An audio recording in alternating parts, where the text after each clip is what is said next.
So we completed Damascus for the Finn LMG, so I think I got a good grasp of how to actually make this weapon perform for both multiplayer as well as Warzone. We're going to talk about various recoil patterns, attachments, and give you guys some best class setups. And obviously the goal is to kind of figure out how the weapon is supposed to function so you guys could better make class setups for yourself and not necessarily just copy my class setup, because your playstyle might be a little bit different and how you want to play could dictate how you're going to actually kit this to fit your individual playstyle. If you enjoyed the video or learned something new, please do me a favor hitting that like button. Goal in today's video is 5,000 likes, so hopefully you can help me hit that number. And if you're brand new looking to find your way back for more Call of Duty content, make sure you are subscribed with notifications on. First off, we have the number of challenges has been reduced. I think it's normally about 650. This has been reduced down to 525. This is kind of a pattern we've seen with DLC weapons. Pretty straightforward for all the camo grind. Overall, my first impressions of the weapon is that it's good at short to medium range, and as it gets a little bit further,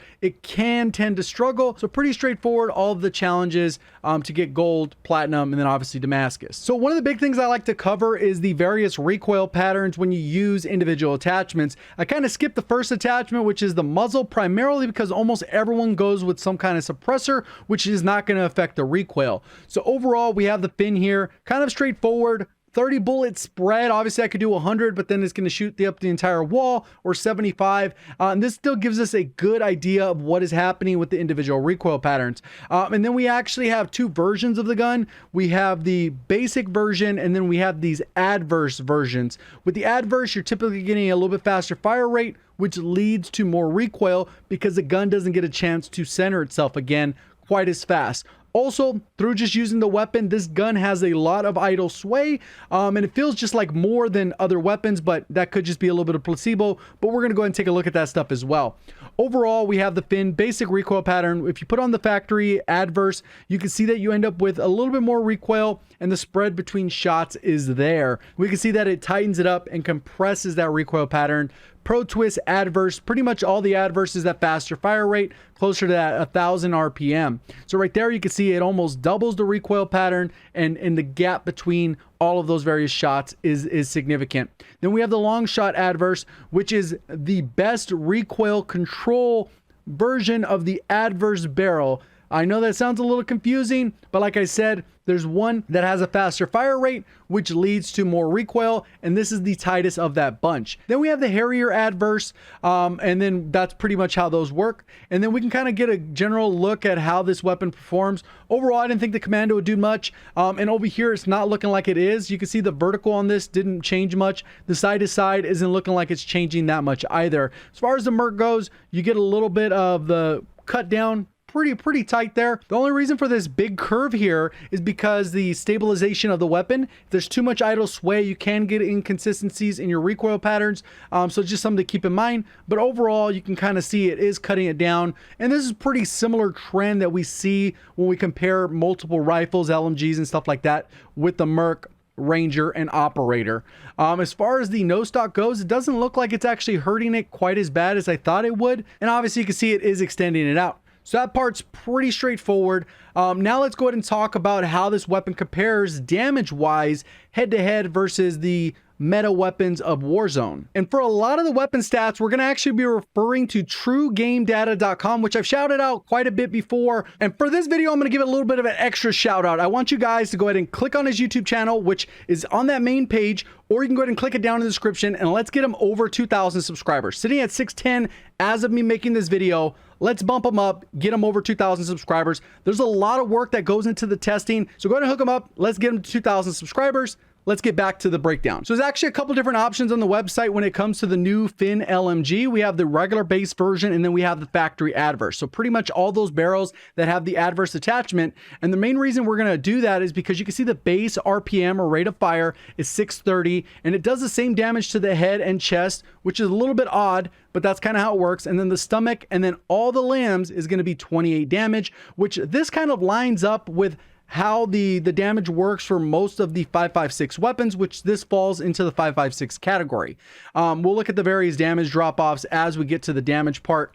Not so important right now. Main part is I want to go ahead and show this comparison.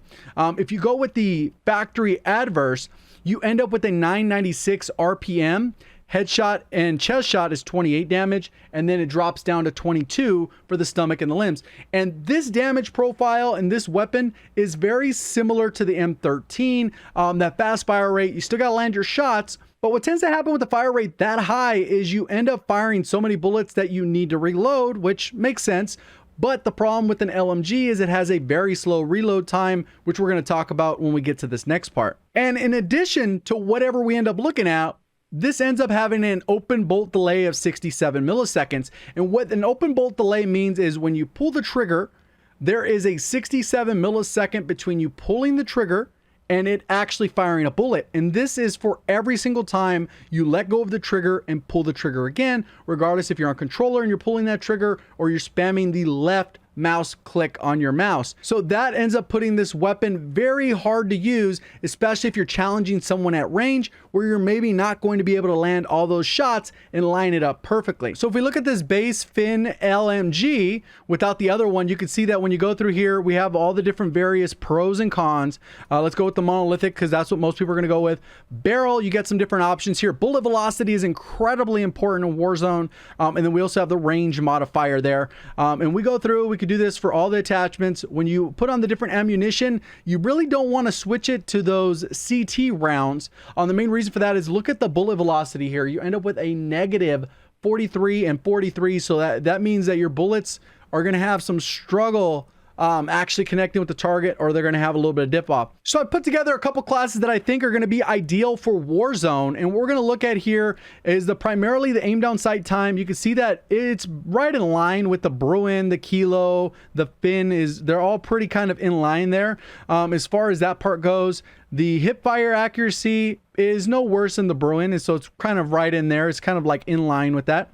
The reload time with sleight of hand, you end up with 4 seconds versus the 2 seconds of the 60 round mag, or the 2 seconds of the Kilo, which is the 60 round mag as well. So this is kind of ends up being the issue here. The 75 bullets versus 60 is really the trade-off. Now let's look at the damage comparison. So this is with the 3-plated player to the chest, and obviously the chest and the head are going to be the same, but obviously if you go to the limbs, the damage is going to be a little bit weaker. So now let's go ahead and take a look at this a little bit closer. So right here we have the various damage drop-offs, and it's looking like the factory adverse does very well, and that's the one that has more recoil, fast fire rate, and kind of is going to remind you of the M13, but it does a little bit better damage up close compared to the M13. So overall, up to about 33 meters, this thing is very melty, better than the regular Finn, better than the Bruen, better than the Kilo, all up close.